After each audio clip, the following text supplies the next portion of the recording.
በድሮ ጊዜ ዘይድ የተባለ አንድ ዳቦ ጋጋሪ ነበር። ዘይድ በጣም ታታሪና ሰዎችን መርዳት የሚወድ ምስኪን ሰው ነው። ምንም ያህል ዳቦ የሚሸጥበት ሱቅ ትንሽ ቢሆን፣ የሚያገኘውም ትርፍ የሚጋገረውም ዳቦ ትንሽ ቢሆንም ባለው ነገር ምስኪኖችን ይረዳል። በዚህም የመንደሩ ሰዎች ምስኪኖችም ይወዱታል። ሁል ጊዜ ዘይድ ጠዋት ላይ ሱቁን ሲከፍት ሊሸጠው ካዘጋጀው ዳቦዎች የተወሰነውን ቀንሶ በዕቃ ላይ ያደርገዋል። ምስኪኖችም ይህንን ስለሚያውቁ ከዛ ዳቦ ይወስዳሉ። በዚህም ዘይድ የተቸገሩ ሰዎችን ፈገግታ ጥሎባቸው ያልፋል። ምስኪኖችም በጣም በመደሰት ለዘይድ ዱዓ ያደርጉለት ነበር። ነገር ግን ምንም ያህል መልካም ሰሪ ቢሆንም ከመልካም ሥራ ጎን መጥፎና በጣም የሚቀና ሰው አለ። አንድ ቀንም በዛ መንደር ላይ ኃይለኛ ድርቅ ይነሳል። ዝናብ ይጠፋና የማሳ መሬቶች መድረቅ ይጀምራሉ።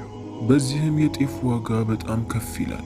ከወርቅና ከብር የበለጠ ውድ ይሆናል። ይህም ነገር ለዘይድ በጣም ከባድ ነበር። በዛ መንደር ላይ ሱልጣን የተባለ ስግብግብ ሀብታም ሰው ነበር። ሱልጣን በዚህ ወቅት ብዙ ጤፎችን አከማችቶ ራሱ ጋር አስቀምጦ ነበር። ዘይድ በመንደሩ ሰዎች መወደዱ፣ ምስኪንን መርዳቱ በጣም ያናደውና ያስቀናው ነበር። በዚህ በኩል ዘይድ የሚያደርገው ነገር ግራ ይገባዋል። ምንም ያህል ጤፍ ቢወደድም ያለውን ጤፍ በመጠቀም ዳቦን እየጋገረ መሸጥ ጀመረ። በስተመጨረሻም ዘይድ ሱልጣን ጋር ይሄዳል። ጤፍን እንዲሸጥለት ፈልጎ ነበር ወደሱ ጋር የመጣው። ነገር ግን ሱልጣን የጤፉን ዋጋ በጣም አስወደደበት። አንተ የምስኪኖች ዱዓ አይደል የሚያኖርህ? ሂድ እነሱ ዱዓ ያደርጉልህና አሁንም ትኖራለህ፣ ጤፍን ታገኛለህ እያለ ይሳለቅበት ጀመር። ሳሊምም በጣም አዘነ። ጤፉንም ሳይገዛ አዝኖ ወደ ቤቱ ተመለሰ። ዘይድ የቀረው ጤፍ ለሁለት ቀን በአግባቡ የማያስጠቅመው ስለነበር ያለውን ንብረት አጠራቅሞ የተወሰነን ጤፍ ለመግዛት ሱልጣን ጋር ይሄዳል። ሱልጣንም ትንሽ ጤፍን በብዙ ብር ይሸጥለታል። ሰው በረሃብ በጣም ተቸግሮ ስለነበር ዘይድ የገዛው ጤፍ ከሚስቱ ጋር እንኳን ቢጠቀመው ለሳምንት አያቆየው። ቢሆንም ግን ዘይድ ብቻውን ሊጠቀመው አልፈለገም። አሁንም ቢሆን የመንደሩ ምስኪኖች ሳሊም በር ጋር መቆማቸውን አላቆሙ። ሳሊምም ይህንን ሲመለከት በጣም ያዝንላቸዋል። የተቸገሩ ሴቶች፣ ሕፃናት ልጆች፣ እናት አባታቸው የሞቱባቸው ልጆች ነበሩ። ሳሊምም አንዴ ለነሱ መስጠትን ስላስለመዳቸው የሚሰራው ሥራ ደግሞ አላህ ዘንድ የተወደደ ስለሆነ ሊያቋርጠው አልፈለገም። የገዛውንም ትንሽ ዱቄት ተጠቅሞ ለምስኪኖች ሊያከፋፍለው ፈለገ። ለአንድ ቀንም ቢሆን እያለው እነሱን መተው አልፈለገም። የገዛው ዱቄት ሌላ ጊዜ ከሚያቦካውና ከሚያከፋፍለው በጣም ያነሰና ዝቅተኛ ነበር። ዘይድም ዱቄቱ የተቀመጠበትን መዳበሪያ አንስቶ በዕቃ ላይ ይገለብጠው ጀመር።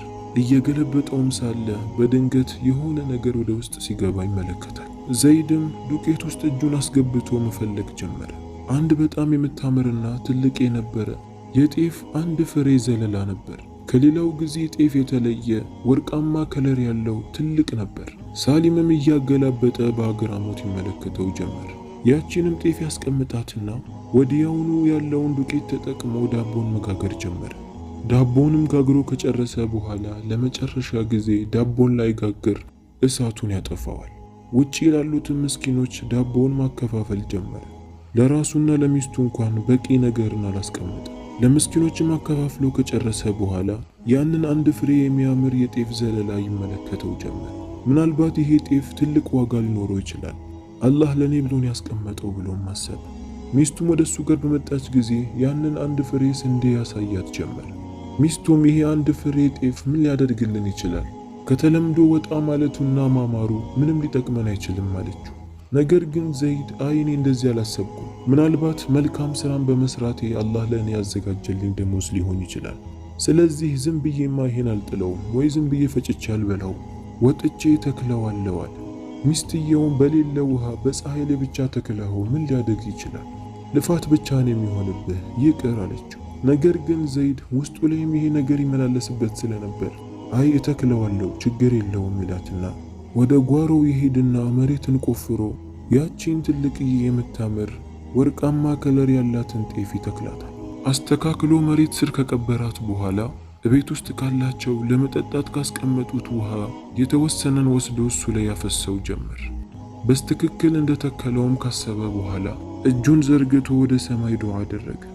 ጌታዬ ሆይ መልካምን ነገር ሁሉ ግጠመኝ፣ ጥሩ ምርትንም አሳየኝ ብሎ ዱዓ አደረገ። አሁን ሳሊም እቤት ውስጥ ምንም ነገር አልቀረውም። የሚጋግርበት ምንም አይነት ጤፍ ስለሌለው ሱቁን እንኳን አልከፈተም። በቀጣዩ ቀንም የተከለው ጤፍ ትዝ ይለውና ወደ ጓሮ ሄዶ ሲመለከት ያየውን ነገር ማመን አቃተው። በተከለው ቦታ ላይ አንድ ትልቅዬ የጤፍ ዘለላ አድጎ ነበር። በግንዱ ላይም ትላልቅና ወፋፍራም ጤፎች ነበሩ። መጀመሪያ እንዳገኘው የሚያምርና ወርቃማ ነበር። ዘይድም ያየውን ነገር ማመን አቃተው። አላህ ዱዓውን እንደተቀበለውና ያደረገው ነገር ትክክልና አግባብ እንደሆነም አወቀ። ደጋግሞም አላህን ማመስገን ጀመረ። ድምፁንም ከፍ አድርጎ ሚስቱን መጣራት ጀመረ። ድምፁንም የሰማችው ሚስት ምን ሆኖ ነው ብላ ወደ እሱ ጋር ስትመጣ እሷም ያየችውን ነገር ማመን አቃታት። እሷ ያለችው ነገር ትክክል እንዳልሆነና ባሏ ዘይድ ትክክል እንደሆነ የሰራው ነገር አግባብ እንደሆነም አወቀች። ዘይድም የተወሰነ ጤፎችን ለቅሞ ወስዶ ይፈጨው ጀመር። ጤፉ በጣም ውብና የሚያምር ነበር። ዘይድ ያገኘውና የገጠመው ነገር በመንደሩ ሰዎች ዘንድ ሁሉ ተንሰራፋ። የመንደሩ ሰው ሁሉ ስለ ዘይድ ማውራት ጀመረ። ምን አይነት እድለኛ ሰው እንደሆነና በሰራው መልካም ስራ እንዳገኘ ማውራት ጀመሩ። ሱልጣንም ይህንን ሲያውቅ በጣም ይናደድና ነገሩን ለማጣራት ወደ ዘይድ ጋር ይመጣል። ዘይድ ያገኘውንም ጤፍ ሲመለከት በጣም ይገረማል። እሱ ከሚያገኘው ለየት ያለና ወርቃማ ከለር ያለው ትላልቅ ጤፎች ነበሩ። እንዴት በአንዴ ሊለወጥ ይችላል ብሎ በማሰብ ጉዳዩን ለማጣራት ብሎ ወደ መጣበት ይመለሳል።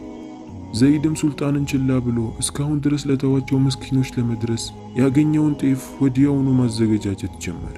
ጤፉን እየፈጨ ሲያወጣው የጤፉ ብዛትና ውበት ይጨምራል። ዘይድም ይህ ነገር በጣም እያስገረመው መጣ። ትንሽ የጤፍ ዘለላዎችን ጨምሮ ነገር ግን የሚያገኘው ዱቄት ብዙ እየሆነ ይመጣል። ባገኘውም የሚያምር ጤፍ ዳቦችን ጋገረ። ዳቦቹም እንደዛው በጣም የሚያምሩና ወርቃማ ከለር ያላቸው ነበሩ። ያገኘውን ዳቦ እሱና ሚስቱ ቅድሚያ ሊበሉት አልፈለገም ነበር። እንደተለምዶ ወደ ምስኪኖች ጋር አውጥቶ ሊያከፋፍላቸው ወሰነ።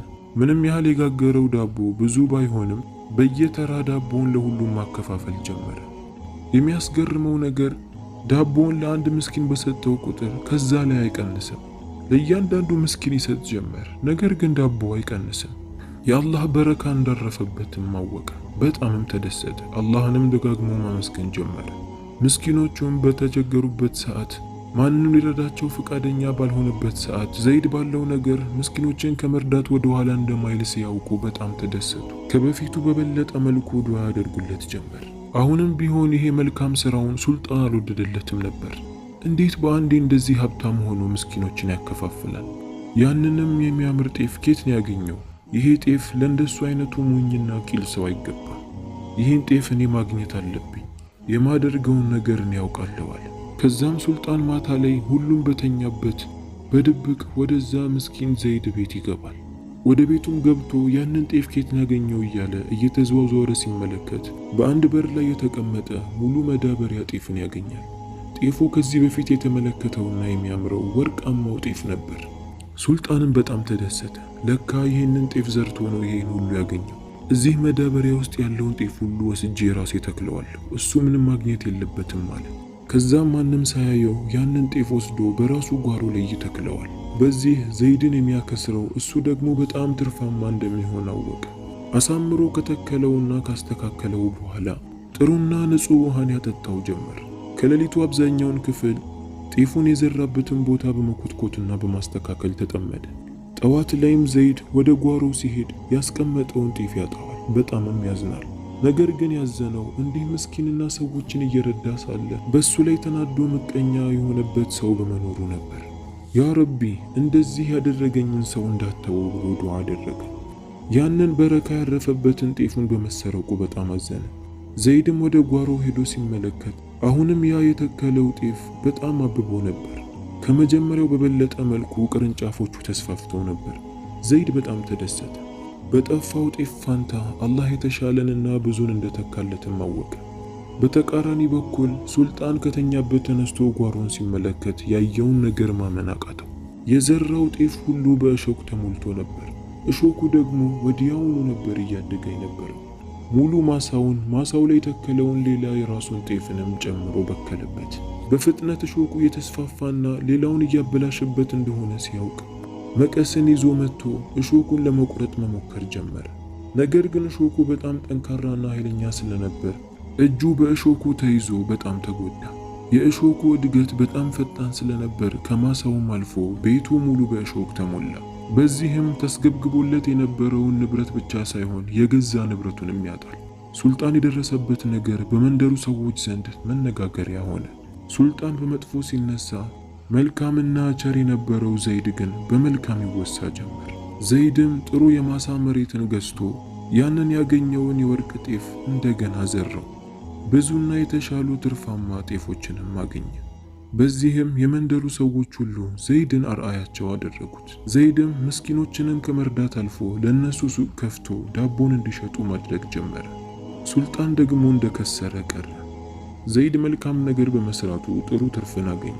ሱልጣን ደግሞ መልካም ነገርን ባለመስራቱና መጥፎን ነገር በመመኘቱ ባለው መስገብገብነት ያለውንም ነገር አጣ። ከዚህ ታሪክ ትልቅ ትምህርትን እንደወሰዳችሁ ተስፋ አደርጋለሁ። ስስታም ሳይሆን ሰጪና ቸር መሆን አለብን። ምክንያቱም መጨረሻችን ያማረና ጥሩ ይሆናል። እንደ ሱልጣን መሆን የለባችሁ። ከዛም መካከል ይህንን ቻናል ሰብስክራይብ አለማድረጋችሁ ነው። እንደ ዘይድ መሆን ከፈለጋችሁ ይህንን ቻናል ሰብስክራይብ፣ ላይክ፣ ሼር፣ ኮሜንት አድርጉ።